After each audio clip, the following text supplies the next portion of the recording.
그 비유의 핵심이 뭐냐면 들을 귀 있는 자들이 듣지를 못하더라는 겁니다. 길가, 옥, 그 다음에 돌밭, 가시떨기밭처럼 말씀이 안 들리고 뿌리 내리지 못하고 자라질 못하더라는 거예요. 하나님 말씀을 듣지 못하다 보니 믿음이 생기지 않고, 믿음이 없다 보니 그저 예수님을 따른다 하면서도 벌벌벌 무서움에, 두려움에, 염려, 근심, 걱정에 사로잡혀 살 수 있다는 것입니다. 예수 그리스도를 믿고 하나님의 자녀가 된 우리에게 요구되어지는 것은 들으라는 겁니다. 들으라, 들으라, 들으라. 인간 본연의 삶의 자세입니다. 어릴 적부터 우리가 무엇을 어떻게 배웁니까? 듣는 것으로 배우는 거예요. 듣는 것으로. 들으라는 겁니다.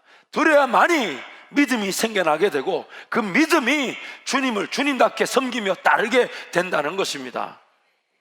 그래서 무엇을 듣는가? 스스로 삼가라는 것입니다.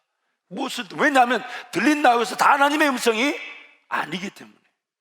무엇을 듣는가? 스스로 유념하라, 조심하라, 삼가라. 아예 안 듣는 것도 문제겠지만 하나님의 음성을 음성답게 들으라는 거예요. 들으라, 제발 들으라는 겁니다. 너희는 듣고 배우고 본바 확신한 일에 거하라. 듣고 배우고 본바 확신한 일에 거하라. 들으라는 거예요. 들으라.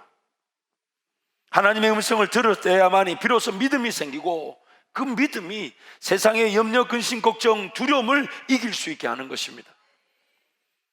하나님의 음성을 듣고 그 음성을 따라 살아갈 때 제대로 우리의 삶은 은혜의 길을, 더 놀라운, 가진 것을 지킬 뿐만 아니라 더 놀라운 걸 누리게 되지만, 하나님의 음성을 듣지 못하면 가지고 있는 것조차도 잃어버리고 간수가 되지 않는다고 얘기를 합니다.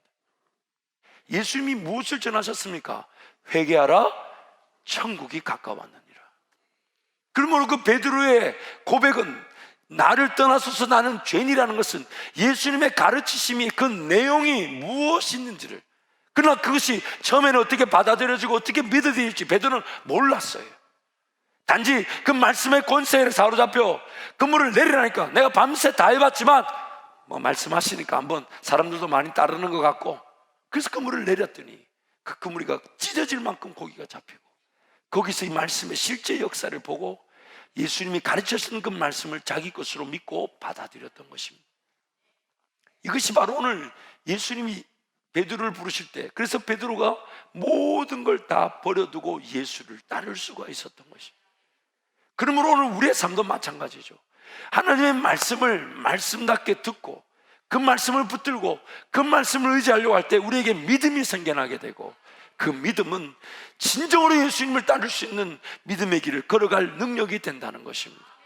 모든 걸 버려두고 예수님을 따랐지만 풍랑과 파도를 보며 믿음이 없었던 제자들, 그 순간에도 그들은 믿음이 필요했었습니다. 예수를 믿고 구원을 얻고 하나님의 자녀가 되고 이제 목자 되신 예수님을 따른다 하지만 그 제자들이나 우리는 똑같습니다. 우리는 날마다 믿음이 아니면 살아갈 수가 없습니다.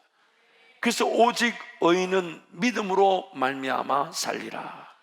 오직 의인은 믿음으로 말미암아 살리라. 그래서 로마서 10장 17절 말씀 우리 힘차게 한번 선포합니다. 그러므로 믿음은 들음에서 나며 들음은 그리스도의 말씀으로, 한 번 더 갑니다. 시작. 그러므로 믿음은 들음에서 나며 들음은 그리스도의 말씀으로 말미암았느니라. 아멘. 그 예수 그리스도의 말씀을 듣지 않으면 믿음이 생기지가 않고, 믿음이 없으면 인간적인 실력과 능력으로 예수님을 곁에 두고서도 벌벌 떨고 두려워하며 예수님을 이용하려고 하기까지 할 수 있다는 것이죠.